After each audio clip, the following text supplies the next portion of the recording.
केशव सिंह को चिट्ठी लिख करके बताए थे क्या आदरणीय चिराग पासवान जी का हमारी तेजस्वी जी से बात हो रही है। केशव जी का औकात है आदरणीय चिराग पासवान जी के बारे में बात करने का। चलें हमारे साथ जमुई, देखें जमुई में चिराग पासवान जी का क्या लोकप्रियता है। चिराग पासवान जी चूंकि अपनी रोशनी से चमक रहे हैं तो सबको चुभ रहा है, दर्द हो रहा है। जहां भी गठबंधन होगा चिराग पासवान जी हाजीपुर से लड़ेंगे। हाजीपुर उनके पिताजी की कर्म भूमि है।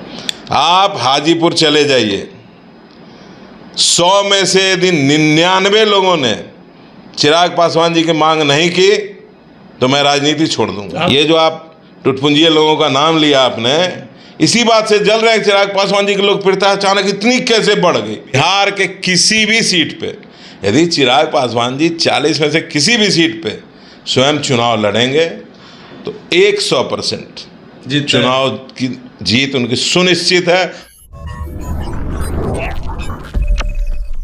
नमस्कार, आप देख रहे हैं ब्रेकिंग बिहार। अभी हमारे साथ है लोक जनशक्ति पार्टी रामविलास के बिहार के प्रदेश उपाध्यक्ष इंजीनियर रमेश कुमार। कल जिस प्रकार से सीबीआई को कोर्ट ने फटकार लगाई है लैंड फॉर जॉब मामले में, उस विषय से लेकर के बिहार के तमाम जो इन दिनों की राजनीतिक माहौल है उस पर इंजीनियर रमेश कुमार क्या कहते हैं, क्या कुछ कहेंगे जब सीबीआई को ही फटकार लगानी पड़ रही है कोर्ट को?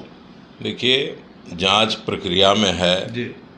सीबीआई ऑलरेडी ओवरलोडेड है। कई ऐसे मामले हैं जो सीबीआई जांच कर रही है। थोड़ा विलंब हो सकता है और निष्पक्ष जांच में थोड़ा समय लग सकता है।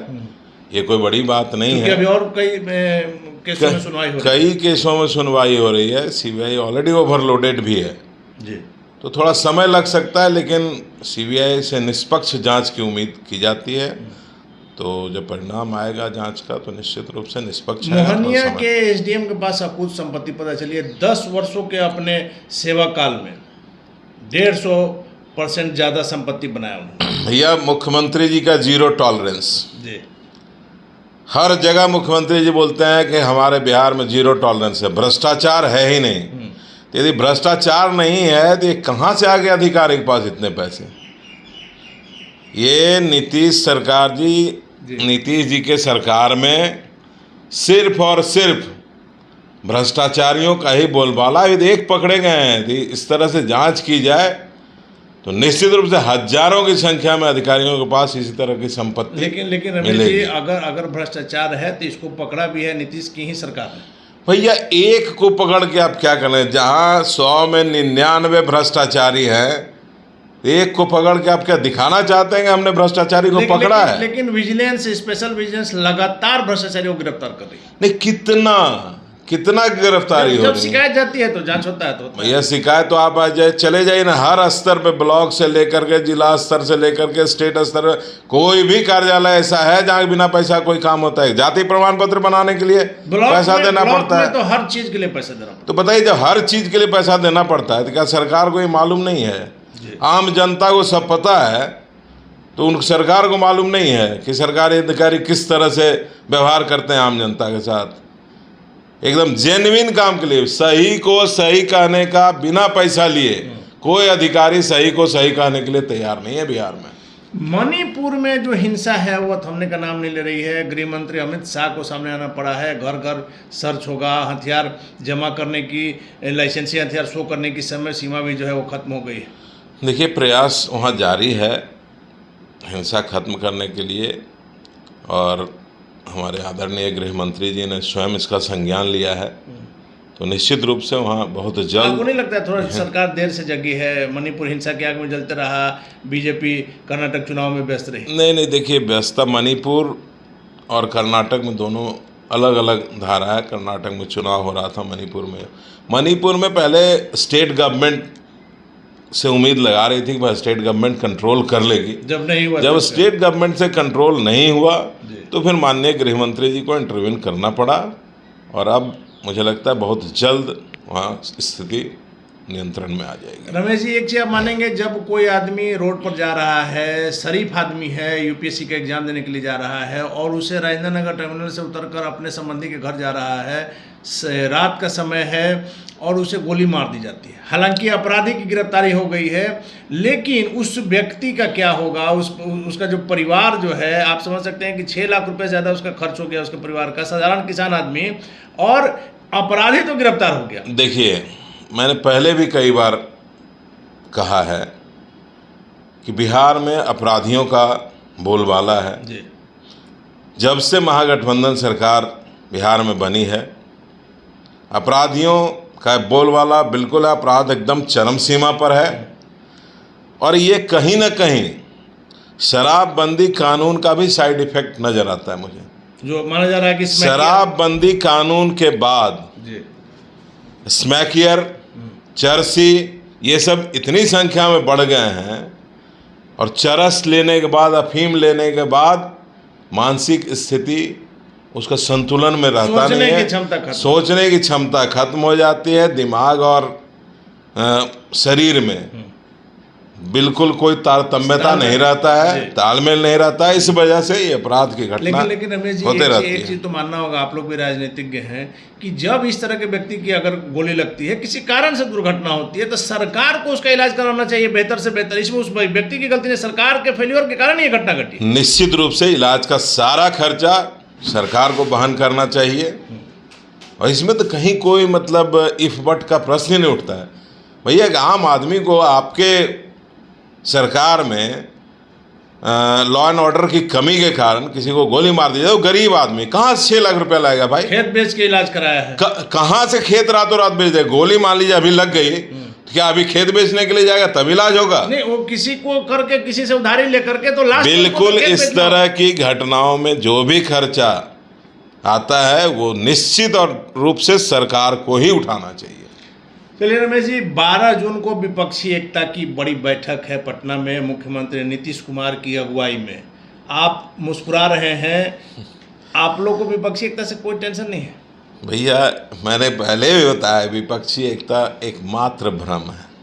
राहुल गांधी एक अनार 100 बीमार, एक प्रधानमंत्री का जहाँ 6-6, 8-8 दावेदार हो, वहाँ एकता का प्रश्न ही नहीं उठता है। अगर एकता हो गया तो फिर हो ही नहीं सकता। देखिए, हाइपोथेटिकल बात यदि करना है तो कोई बात नहीं, लेकिन जो चीज़ हो ही नहीं सकता, जो संभव ही नहीं है, उसके बारे में चर्चा भी करना बेकार है। प्रयास करें। आश्वस्त हैं कि विपक्षी एकता संभव नहीं? हम लोग 100% आश्वस्त हैं कि विपक्षी एकता बिल्कुल भी संभव नहीं। अब विपक्ष कह रहा है कि आप लोग को 0 पर आउट करेंगे बिहार में। तो ठीक है, समय आएगा ना भाई, समय आएगा, इंतजार कीजिए समय का। विपक्ष आउट होता है 0 पे या हम आउट होते हैं? रमेश जी, मेरा आखिरी सवाल है कि रालोसपा नेता केशव सिंह ने यह दावा किया है कि चिराग पासवान की तेजस्वी यादव से महागठबंधन में बात चल रही है और जमुई छोड़ रहे हैं इसलिए कि उन्होंने वहाँ काम नहीं किया है, वहाँ की जनता लालटेन लेकर के उनको ढूंढ रही है। चिराग पासवान यदि हाजीपुर आते हैं तो महागठबंधन से चुनाव लड़ेंगे। केशव सिंह को चिट्ठी लिख करके बताए थे क्या आदरणीय चिराग पासवान जी का हमारी तेजस्वी जी से बात हो रही है, या तेजस्वी जी चिट्ठी लिख करके बताए थे? अरे हैं कौन केशव सिंह? न 3 में न 13 में केशव सिंह किस औकात से बात करते हैं? प्रधान महासचिव केशव जी का औकात है आदरणीय चिराग पासवान जी के बारे में बात करने का। सूरज को दीपक दिखाने का कोशिश कर रहे हैं। केशव सिंह की क्या कैपेसिटी है? वो तो कहते हैं कि चिराग जी और जमुई में लालटेन लेकर खोज रहा है। जमुई की जनता केशव सिंह को बताने आया था, चले हमारे साथ जमुई, देखें जमुई में चिराग पासवान जी का क्या लोकप्रियता है। उनका तो कहना है कि अगर स्वर्गीय रामविलास पासवान का नाम हटा दिया जाए तो चिराग पासवान को कोई दम नहीं। अब देखिए, आदमी जिसकी सोच जहाँ तक है, जिसका लेवल, जिसका स्टैंडर्ड जहाँ तक है, वहीं तक सोच पाएगा। क्योंकि हमेशा तो दूसरे की रोशनी से चमकने का काम किया है हम लोगों ने, अपनी रोशनी तो है नहीं। अब चिराग पासवान जी चूंकि अपनी रोशनी से चमक रहे हैं तो सबको चुभ रहा है, दर्द हो रहा है ना कि चिराग पासवान एनडीए से ही लड़ेंगे और हाजीपुर से ही लड़ेंगे।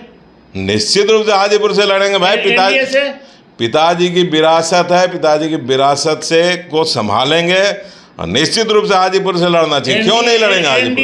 एनडीए से ही लड़ेंगे, क्यों नहीं लड़ेंगे? गठबंधन यदि एनडीए से होगा तो एनडीए से ही लड़ेंगे। अगर महागठबंधन से होगा तो जहां भी गठबंधन होगा, चिराग पासवान जी हाजीपुर से लड़ेंगे। हाजीपुर उनके पिताजी की कर्म भूमि है, निश्चित रूप से उनके कर्म भूमि को आगे सींचने का काम चिराग पासवान जी करेंगे, करना चाहिए। और जनता की मांग है भैया, ये मैं नहीं कहता हूं, आप हाजीपुर चले जाइए, 100 में से यदि 99 लोगों ने चिराग पासवान जी की मांग नहीं की तो मैं राजनीति छोड़ दूंगा। हम तो अभी नवादा गए थे, वहां भी लोग चिराग कर रहा है। हर जगह पूरे बिहार में चिराग पास, इसी से तो जल रहे हैं लोग। ये जो आप टुटपुंजिये लोगों का नाम लिया आपने, इसी बात से जल रहे हैं चिराग पासवान जी की लोकप्रियता अचानक इतनी कैसे बढ़ गई।